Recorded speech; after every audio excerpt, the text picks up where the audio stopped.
सियासत भी अजीब खेल है दोस्तों। जहाँ कुछ तय नहीं होता वहाँ तयशुदा ही ज़्यादा भरोसेमंद होता है, और जब कुछ तय होने वाला होता है तभी अचानक कुछ ऐसा होता है जो तयशुदा को भी ठहरने पर मजबूर कर देता है। पहलगाम हमला और बीजेपी अध्यक्ष का नाम जो अब कोई नहीं पूछता।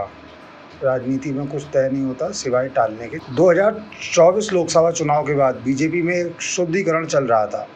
मोदी तीसरी बार ताज पहने बैठे थे, लेकिन पीछे से कुर्सियों की खटपट तेज हो चुकी थी। राष्ट्रीय अध्यक्ष जेपी नड्डा का कार्यकाल तो वैसे मुक्त धारा में चल रहा था, 2023 में ही खत्म होने वाला था, लेकिन नड्डा जी ठहरे संघ प्रेमी और शाह मोदीनिस्ट, इसलिए कार्यकाल भी एक्सटेंड होता गया। बीच बीच में खबर आती रही, अब की बार नया अध्यक्ष। कभी शिवराज सिंह का नाम हवा में तैरता तो कभी कोई कहता ओबीसी कार्ड खेलो, किसी यादव को लाओ।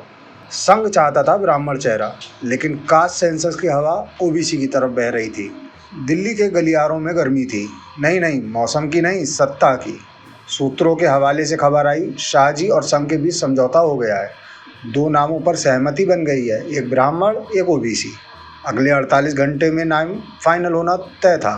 पत्रकारों ने कैमरे साफ कर लिए थे, व्हाट्सएप यूनिवर्सिटी में लिस्टें घूम रही थी। लेकिन फिर 24 अप्रैल 2025 पहलगाम कश्मीर। एक खूबसूरत सुबह, विदेशी पर्यटक, भारतीय ट्रैवलर, लोकल दुकानदार और फिर अचानक गोलियों की बौछार। 27 लोग मारे गए, देश स्तब्ध रह गया। कश्मीर में गोली चली, दिल्ली में नेतृत्व चयन प्रक्रिया थम गई। इससे पहले कि कोई पत्रकार अमित शाह से ये पूछता कि सर नया अध्यक्ष कब, अब लोग पूछ रहे थे सर कश्मीर में ये कैसे हुआ। जो सवाल पार्टी पॉलिटिक्स के थे वो अब नेशनल सिक्योरिटी में डूब गए। जो नाम तय होने वाले थे वो अब रक्षा के नाम पर दबा दिए गए। शाह जी जो पहले घिरे हुए लग रहे थे संघ से भी पॉलिटिक्स से भी, वो अब गंभीर मंत्रियों की लिस्ट में टॉप पर थे। 2019 याद है, पुलवामा हमला, 40 जवान शहीद, देश दुख में डूबा था। और उसी बीच मोदी जी उठे और बालाकोट के सहारे चुनावी मैदान में उतरकर विपक्ष को ढेर कर दिया। अब 2025 है, कहानी वैसी ही, स्क्रिप्ट थोड़ी बदली, लेकिन डायरेक्टर वही, नरेंद्र मोदी। इस बार पहलगाम में हमला, पर्यटक मरे, सरकार की नाकामी उजागर। लेकिन क्या हुआ? मोदी जी बिहार में चुनाव प्रचार में व्यस्त थे। कहा हम चुप नहीं बैठेंगे, कहा हम जवाब देंगे, फिर कहा हम दुनिया को बताएंगे कि भारत आतंक के खिलाफ अकेला नहीं है। और उधर मीडिया ने टीआरपी की रस्सी को कस लिया। एक हफ्ते से चैनलों पर क्या चल रहा है? पाकिस्तान को जवाब कब? क्या एलओसी अब खत्म? मोदी का बदला कब? क्या ये सर्जिकल स्ट्राइक 3.0 की तैयारी है? किसी ने नहीं पूछा कि जब गृह मंत्री और रक्षा मंत्री ने बार बार कहा कि कश्मीर अब सुरक्षित है, तो फिर ये हमला कैसे हुआ? जब पर्यटक बढ़ रहे थे, सुरक्षा और बौद्धिकता बढ़ाई गई थी, तो खुफिया एजेंसी क्या कर रही थी? और आखिर किसके कारण इतनी बड़ी सुरक्षा चूक हुई? ना कोई इस्तीफा मांगा गया, ना कोई जवाब। लगता है इस देश में जवाबदेही सिर्फ विपक्षी नेताओं के लिए होती है, सत्ता पक्ष के लिए बस एक नई स्क्रिप्ट, एक नया नैरेटिव और एक नई महाकाव्य शैली। और अब वो सवाल जो एक हफ्ते पहले तक राजधानी की हर दीवार पर गूंज रहा था, बीजेपी का अगला अध्यक्ष कौन, अब कोई नहीं पूछ रहा। क्योंकि अब देश युद्ध मोड में है, अब देश का नैरेटिव राष्ट्रभक्ति है। अब जो सवाल पूछेगा उसे देशद्रोही कहा जाएगा, और जो अध्यक्ष पूछेगा वो संवेदनशीलता की कमी से आरोपित होगा। क्या संयोग है कि जब भी सरकार किसी जवाबदेही की स्थिति में होती है, कोई ना कोई आपदा आ जाती है।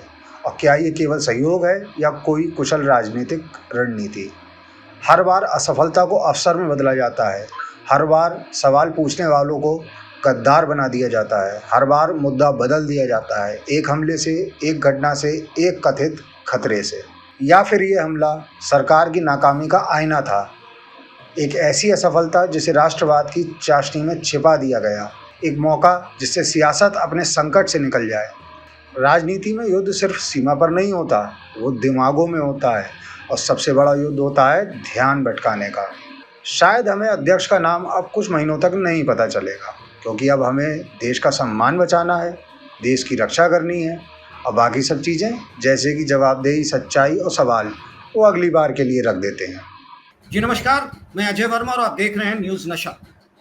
एक ऐसा मुद्दा, टॉपिक, इशू जो पिछले 1.5-2 महीनों में हम आपके साथ रोज डिस्कस करते थे या आप रोज मीडिया में देखते थे, ट्रेडिशनल टेलीविजन या प्रिंट मीडिया में, और आज की तारीख में हम उससे थोड़े दूर हो गए हैं क्योंकि एक नया मुद्दा आ गया। मैं मुद्दों की बात नहीं कहता कि कौन इंपॉर्टेंट है कौन नहीं है, पर ये जो इशू है ये है भारतीय जनता पार्टी के राष्ट्रीय अध्यक्ष को लेकर। एक राष्ट्रीय पार्टी जिसकी सरकार है केंद्र में, जिसकी सरकारें कुछ राज्यों में भी हैं, उसके प्रदेश अध्यक्ष को लेकर एक मामला अटका हुआ है। भारतीय जनता पार्टी जो पॉलिटिकल पार्टी है और उसके गार्जियन पार्टी जो कि राष्ट्रीय स्वयं संघ है, संघ का कहना है कि वो राजनीति से दूर है, पर भारतीय जनता पार्टी उसका एक संगठन है, ये तो फैक्ट है, हर कोई जानता है। इन दोनों के बीच में जो खींचातानी चल रहा है उसको लेकर राष्ट्रीय अध्यक्ष का मनोनयन या चयनित होना हो ही नहीं पा रहा है। भारतीय जनता पार्टी के कॉन्स्टिट्यूशन के हिसाब से 50% राज्यों में चुनाव होना है।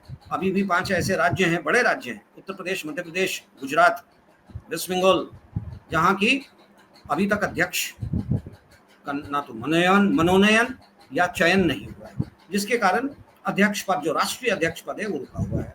और जो पुराने राष्ट्रीय अध्यक्ष हैं, पुराने नहीं, जो कंटिन्यूटी में है राष्ट्रीय अध्यक्ष जेपी नड्डा, वो एक्सटेंशन पे कंटिन्यू कर रहे हैं। ये चल रहा था 20 अप्रैल सुना कि 50% राज्यों में हो जाएगा और अप्रैल के एंड तक राष्ट्रीय अध्यक्ष का चयन हो जाएगा और नाम आ जाएगा सामने। तब तक एक बड़ी घटना हो गई इस देश में। पहलगांव, 26 टूरिस्ट मारे गए। पाकिस्तान से टेररिस्ट घुस के, आतंकवादियों ने घुसकर 26 टूरिस्ट, पहली बार ऐसा हुआ है कि कश्मीर में टूरिस्ट पे डायरेक्ट अटैक हुआ है और 26 टूरिस्ट मारे गए। इसमें इंटेलिजेंस की भी चूक है, इसमें सरकार की तरफ से नए नए बयान आ रहे हैं। 5 प्रमुख मुद्दों पे सरकार ने एक्शन भी ले लिया है। लोगों की चाहत है कि पाकिस्तान में घुसकर मारें, क्या होगा नहीं होगा वो तो अलग चीज़ है, वो भी कहीं ऐसा ना हो तारीख पे तारीख। पर हम वापस आते हैं अपने हम पहले मुद्दे पे, जो मेन मुद्दा जिस पे हम आपके साथ आज जुड़ना चाह रहे हैं, वो है राष्ट्रीय अध्यक्ष भारतीय जनता पार्टी का। 2 बड़े नाम आए थे, संजय विनायक जोशी और मनोहर लाल खट्टर और नितिन गडकरी। अखबारों में मैं देखता हूँ आज की तारीख में, कल मैं अखबार पढ़ रहा था, बड़े अखबार हैं, उनमें 8 नाम थे, उनमें से कहीं भी इन तीनों का नाम नहीं है। इन तीनों का नाम मुझे कहीं नजर नहीं आया, और जो नाम सामने आ रहे हैं वो है शिवराज सिंह चौहान, सुनील बंसल, धर्मेंद्र प्रधान, रघुवर दास, स्मृति ईरानी, बांदी वनाती श्रीनिवासन, तनिक्षाई सौंदरराजन, पी ईश्वरी। आधे से ज्यादा नामों को तो मैं जानता ही नहीं, मैंने सुना तो है, पर मुझे नहीं लगता है कि भारतीय जनता पार्टी के अध्यक्ष के रूप में इनको सामने लाया जाएगा। और जो 3 नाम थे, संजय विनायक जोशी, नितिन गडकरी और खट्टर साहब, संघ के भी 2 तो ऊपर वाले जो नाम मैंने बताया वो संघ के बड़े पसंदीदा हैं, और शायद संघ चाहती है कि इनमें से कोई बने। भारतीय जनता पार्टी की तरफ से एक जो कॉमन कॉम्प्रोमाइजिंग नेम हो सकता है वो है खट्टर साहब या शिवराज सिंह चौहान। अगले नाम जो है भारतीय जनता पार्टी। आगे क्या होगा ये हम जानना चाहते हैं कि इस मुद्दे पे इस देश में संघ और भारतीय जनता पार्टी क्या कार्रवाई कर रही है और क्या हो रहा है, जिससे कि और कब तक इस देश में ये अनाउंस होगा, आम जनता ये जान लेगी कि नया अध्यक्ष भारतीय जनता पार्टी जो राष्ट्रीय अध्यक्ष है पार्टी का, और उस पार्टी का जिसकी सरकार है केंद्र में, कौन अध्यक्ष बनने वाला है। हम अपने मित्र और वरिष्ठ पत्रकार सुभाष सिरके जी के पास चलते हैं। सुभाष जी, क्या है इस मुद्दे पे डेवलपमेंट अभी तक? देखिए, जो डेवलपमेंट ये है कि 16 अप्रैल को अमित शाह इनके घर पे एक मीटिंग हुई थी और उसमें संगठन का जो चुनाव है इसके बारे में चर्चा हुई थी। बताया जा रहा था उस वक्त कि 20 अप्रैल के बाद कभी भी राष्ट्रीय अध्यक्ष के पद का जो चुनाव है उसकी घोषणा की जाए, और इसके लिए बीजेपी का जो बाकी मंडल अध्यक्ष वगैरह जो होते हैं, वो पूरा जो उसका एक कॉन्स्टिट्यूंसी होती है, चुनाव क्षेत्र होता है, उसकी तैयारी में पार्टी जुटी हुई है। हालांकि जनवरी 2020 में जेपी नड्डा इन्होंने कमान संभाली थी राष्ट्रीय अध्यक्ष के रूप में बीजेपी की। जनवरी 2023 में उनका कार्यकाल खत्म हुआ था, लेकिन उनको एक्सटेंशन मिला। 24 में चुनाव थे, इसलिए भी उनको एक्सटेंशन मिला। लेकिन जो लग रहा था कि चुनाव होने के बाद, लोकसभा चुनाव होने के बाद तुरंत राष्ट्रीय अध्यक्ष का जो चयन है उसका चयन हो जाएगा, लेकिन ऐसा हुआ नहीं, क्योंकि इसमें नरेंद्र मोदी, अमित शाह कैंप और आरएसएस जो मोहन भागवत सरसंघ चालक ये लीड कर रहे हैं, इनमें मनमुटाव है, इनमें मतभेद है। आरएसएस चाहती है कि संगठन से जुड़ा हुआ कोई युवा नेता वो वहां पे चाहिए, लेकिन उस जो नाम आरएसएस को पसंद है वो नरेंद्र मोदी और अमित शाह इनको पसंद नहीं है, और इसके लिए ये सारी कवायद है वो रुक गई है।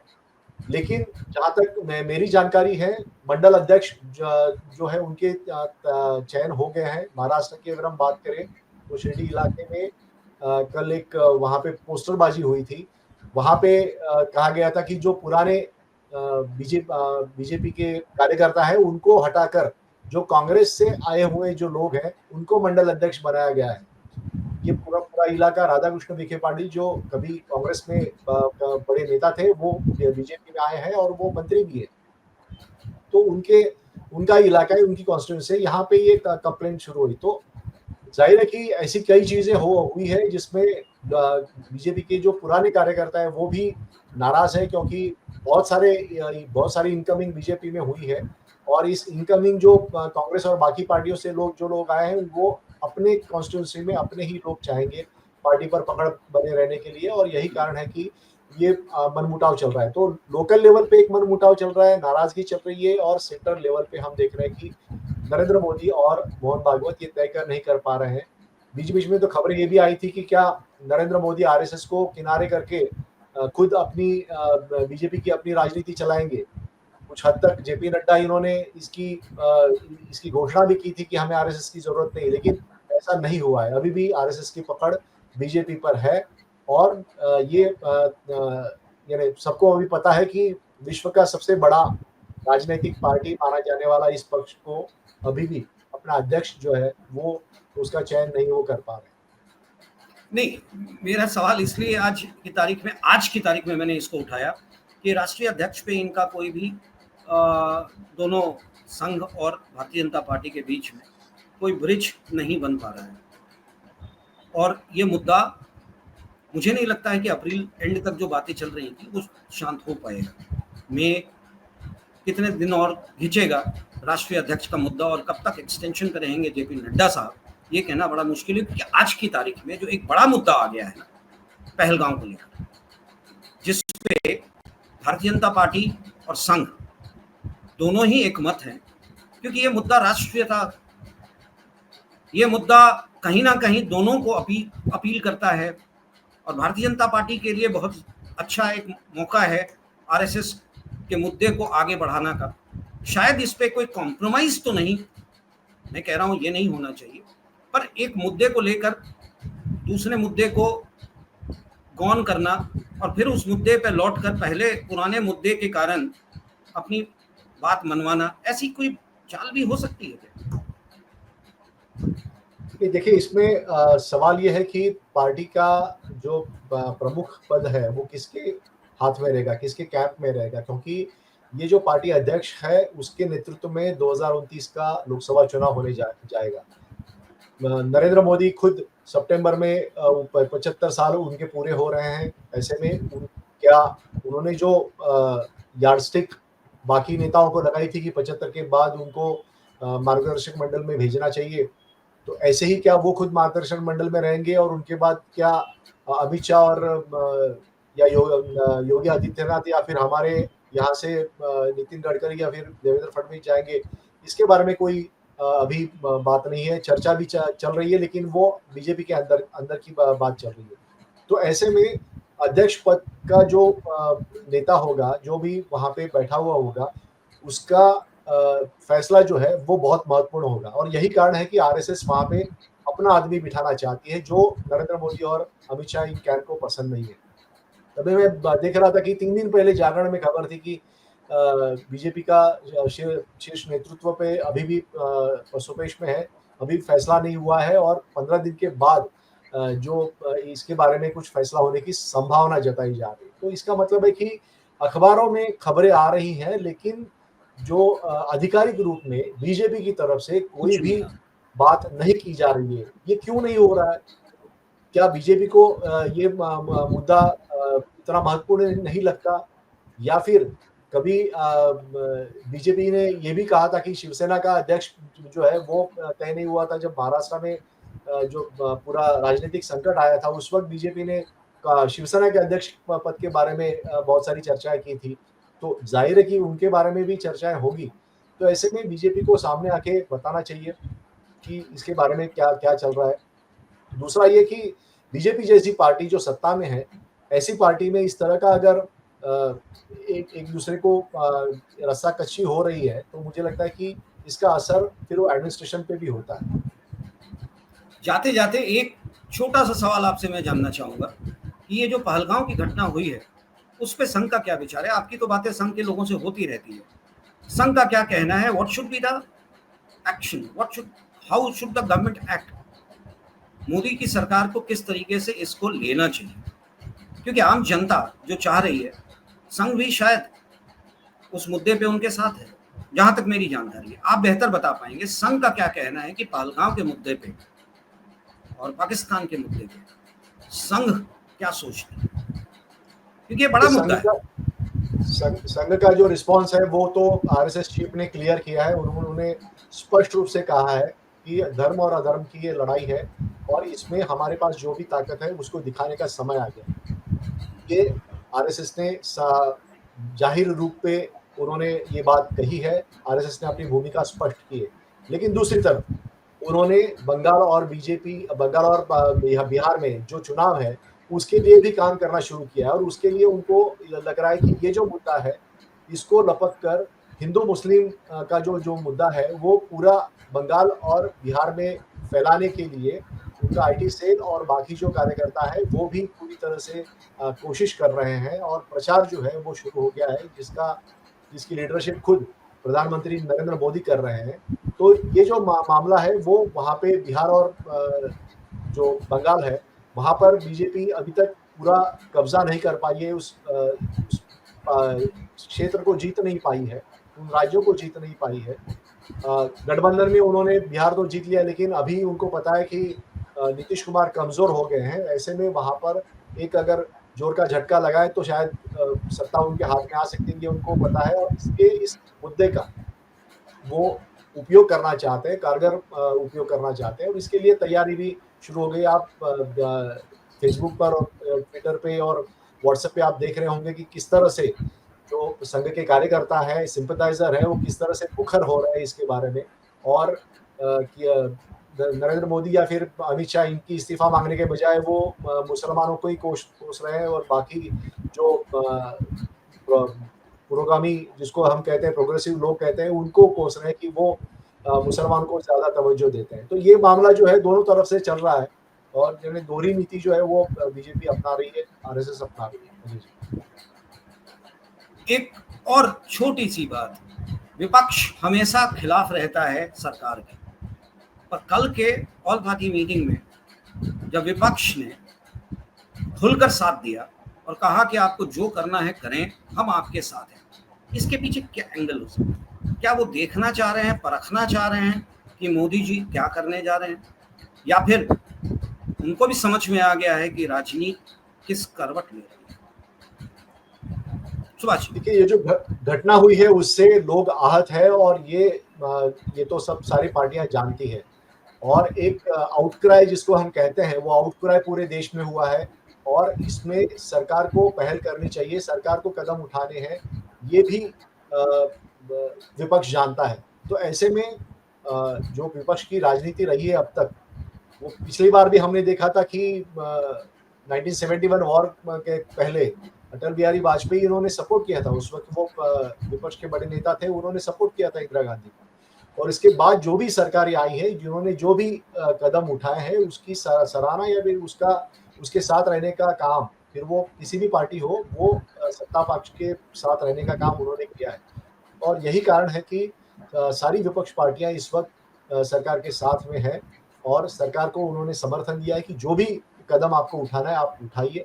अब सवाल ये उठता है कि क्या नरेंद्र मोदी कारगर कदम कितना उठाते हैं या फिर बालाकोट की तरह एक छोटा सा ऑपरेशन करके इस पूरे मामले को निपटा देते हैं और पूरा इस मामले का उपयोग करके बिहार और बंगाल में वोट बटोरने का काम करते हैं। ये देखना चलिए, अच्छा लगा आपसे बात करके। हमने दो बड़े मुद्दों पे एक दूसरे के साथ जो कहीं ना कहीं मिलता जुलता है पे बात की। इंतज़ार है कि संघ का, ये भारतीय जनता पार्टी का राष्ट्रीय अध्यक्ष कब तक उसके नाम का खुलासा होगा और कब तक मोदी जी पहलगांव को रियल ट्रिब्यूट देते हैं। चलिए, अच्छा लगा, धन्यवाद, बहुत अच्छा लगा आपसे बात करके जी, धन्यवाद। और आप हमसे जुड़े रहने के लिए सब्सक्राइब करें YouTube पर, फॉलो करें Twitter पर और लाइक करें Facebook पर। और ज्यादा जानकारी के लिए आपको टाइप करना होगा सिर्फ न्यूज नशा।